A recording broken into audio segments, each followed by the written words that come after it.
श्रीमद् भगवद गीता एकमात्र ऐसा ग्रंथ है जो मनुष्य को जीने का सही तरीका बताती है। गीता जीवन में धर्म, कर्म और प्रेम का पाठ पढ़ाती है। श्रीमद् भगवद गीता का ज्ञान मानव जीवन और जीवन के बाद का जीवन दोनों के लिए उपयोगी माना गया है। श्रीमद् भगवद गीता साक्षात भगवान की दिव्य वाणी है। इसकी महिमा अपार है, अपरिमित है। गीता को हम भगवान से भी बढ़कर कहें तो कोई अत्युक्ति नहीं होगी।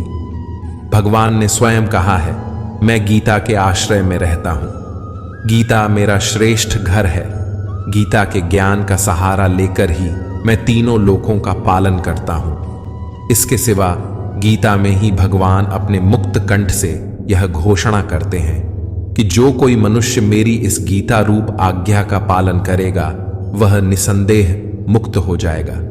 यही नहीं, भगवान कहते हैं कि जो कोई इसका अध्ययन भी करेगा उसके द्वारा मैं ज्ञान यज्ञ से पूजित होऊंगा।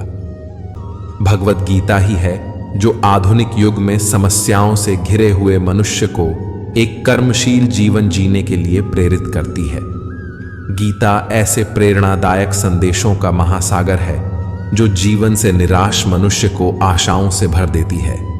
भगवद गीता में कुल 18 अध्याय हैं और 700 श्लोक है, जिसे सभी के लिए पढ़ पाना थोड़ा मुश्किल है। तो चलिए, वीडियो शुरू करने से पहले अगर आप हमारे चैनल पर नए हैं तो चैनल को सब्सक्राइब कीजिए और बेल नोटिफिकेशन को जरूर से जो पर सेट करें। तो चलिए अब देर नहीं करते हुए वीडियो शुरू करते हैं। जय श्री कृष्ण। नमस्कार दोस्तों, स्वागत है आपका फिर से हमारे YouTube चैनल में। श्री कृष्ण कहते कि आपको अपनी जिंदगी में जब कभी भी बहुत बड़ी समस्याएं आ जाएं, तब भगवद गीता के यह 21 उपदेश आपको बहुत कम आएंगे। भगवान कृष्ण ने गीता में कहा है कि सिर्फ दिखावे के लिए अच्छा मत बनो। वह परमात्मा आपको बाहर से नहीं बल्कि भीतर से भी जानता है। इसलिए कोई भी बदलाव पूरी तरह से खुद के लिए होना चाहिए। आप खुश हैं या दुखी, यह दोनों आपके विचारों पर निर्भर है। खुश रहना है तो जिंदगी के फैसले अपनी परिस्थितियों को देखकर ले। दुनिया को देखकर जो फैसले लेते हैं वह दुखी ही रहते हैं। श्री कृष्ण कहते हैं कि आप किसी भी व्यक्ति के साथ उतना ही समय बिता सकते हैं जितना आपके भाग्य में है, और जिस दिन समय खत्म हो जाएगा रिश्ता भी अपने आप खत्म हो जाएगा। दोस्तों, नया नया तो सब कुछ अच्छा लगता है, लेकिन सच्ची परख तो तब होती तब वह पुराना हो जाता है। फिर चाहे वह कोई चीज हो या कोई व्यक्ति। जो व्यक्ति अपनी परेशानियां, अपनी भावनाओं और अपने दर्द को अंदर ही दबाकर रखता है, वह इंसान छोटी छोटी बातों पर बहुत जल्दी गुस्सा हो जाता है। कोई कुछ भी कहे, बस अपने आप को शांत रखो, क्योंकि सूरज की किरणें कितनी भी तेज क्यों ना हो, समुद्र सूखा नहीं करते। एक ने शिकायत की कि है मेरे ईश्वर, बड़ी मुश्किल से मैंने घोंसला बनाया था, आपने तूफान भेज दिया और मेरा घर उजड़ गया। ऊपर से आवाज आई, तेरे घोंसले में सांप आया था, तुझे खाने के लिए इसलिए तूफान भेजा था ताकि तुम जाग जाओ और उठ सको और तुम्हारी जान सुरक्षित रहे। हमारी जिंदगी में कितनी मुसीबतें आती हैं, हमें पता भी नहीं होता कि हमारा परमात्मा हमें किस तरह परेशानी से बचाता है। अगर तुम्हें लगता है कि परमात्मा तुम्हें कष्ट के पास ले आए हैं तो भरोसा रखिए, वह तुम्हें कष्ट के पार भी ले जाएंगे। जिंदगी के हर एक समय में खुश रहो, क्योंकि यह जिंदगी है, कोई मूवी नहीं जो बार बार आएगी। जब कोई इंसान आपसे जलता है तब उसको कुछ मत कहना, क्योंकि जलने वाली चीज एक समय पे राख ही बन जाती है, फिर चाहे वो इंसान हो या फिर कोयला। आप घर पर रहने वाली मां, बहन, पत्नी की इज्जत करना सीखो, क्योंकि वह इतना दुख बर्दाश्त करती है जितना हम सोच भी नहीं सकते। जैसे तारीख जाने पर न्यूज़पेपर कूड़ा बन जाता है, ऐसे ही जब इंसान की जरूरत खत्म हो जाती है तब हम उसके कुछ काम नहीं आते। मन की पीड़ा का कोई अंत नहीं, इसलिए दूसरों को कोर्टने से कोई लाभ नहीं है। इसका सबसे सरल उपाय है कि अपने मन को ईश्वर को समर्पित कर दो। ईश्वर के साथ जुड़ते ही जीवन में खुशियों का, सुकून का, संयम का, सहन शक्ति का, प्रेम का, नई ऊर्जा का, जीवन के सही राह का, संतुष्टि का आरंभ जरूर हो जाता है। और हमारा मन पीड़ा से कैसे मुक्त होता है पता भी नहीं चलता।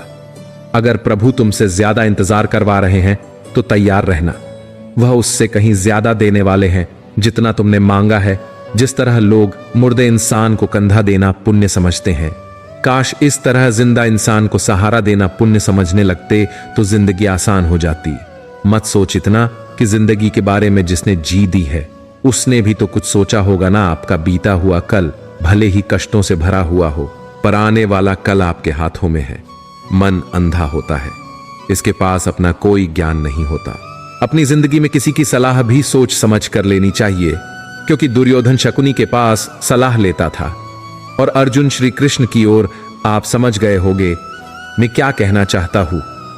मन कुछ नहीं जानता और ना ही सही मार्गदर्शन करता है, इसलिए आप अंधे मन की बातें मानकर जरूरी कामों को टालना बंद कीजिए।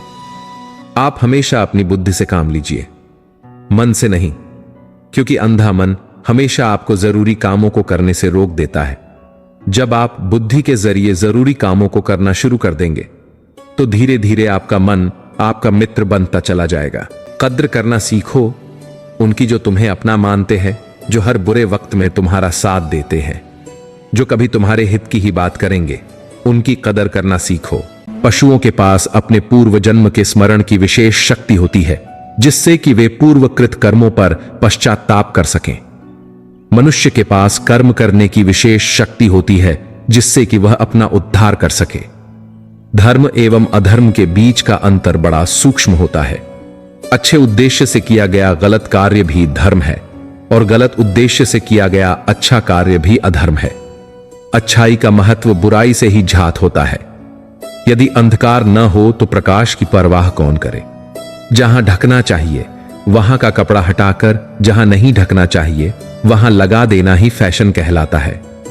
एक विद्वान कभी स्वयं को विद्वान नहीं मानता, वैसे ही एक मूर्ख भी स्वयं को मूर्ख नहीं मानता। अपने अंतर मन में उतर कर देखो कि तुम स्वयं को क्या मानते हो।